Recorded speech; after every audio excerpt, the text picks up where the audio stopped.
niliupata katika mazingira. Ndio maana tunakwambia uwe na heshima na adabu katika kila unachokipata. Wakati mimi nimefunga ndoa kidogo, tumewaiwahi. Nimefunga ndoa nikiwa mwaka wa 3 chuo. Watu wote wakawa wanashangaa, jamaa nao hata kazi hana. Mwaka wa 3 chuoni nikiwa St. Augustine pale. Nikafunga ndoa. Ile fedha ya send off naikumbuka vizuri sana, ilikuwa 800,000. Fedha nikamuomba mke wangu, nikamwambia mimi bwana, kwenye haya utakayokuwa umepata mimi nipatie 800,000 tu. Lakini leo tunaongelea kitu kikubwa ambacho kimeajiri watu, na watu wanaendesha familia zao, wanafanya shughuli zao kupitia jambo hilo kwa sababu ya nidhamu ya kifedha.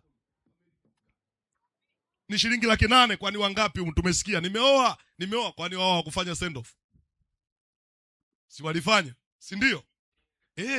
Maarifa, unaangalia unaona kwamba hapa hii fedha nikiichukua nikaenda kuiwekeza nitafanyaje?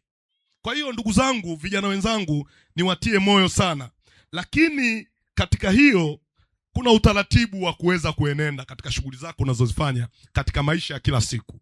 Katika maisha ya kila siku kwenye utafutaji wako kama kijana, lazima uwe na utaratibu wa kuwa na budget.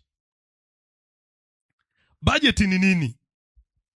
Wanasema budget ni mpangilio wa fedha zako, namna zinavyoingia kutoka katika mfumo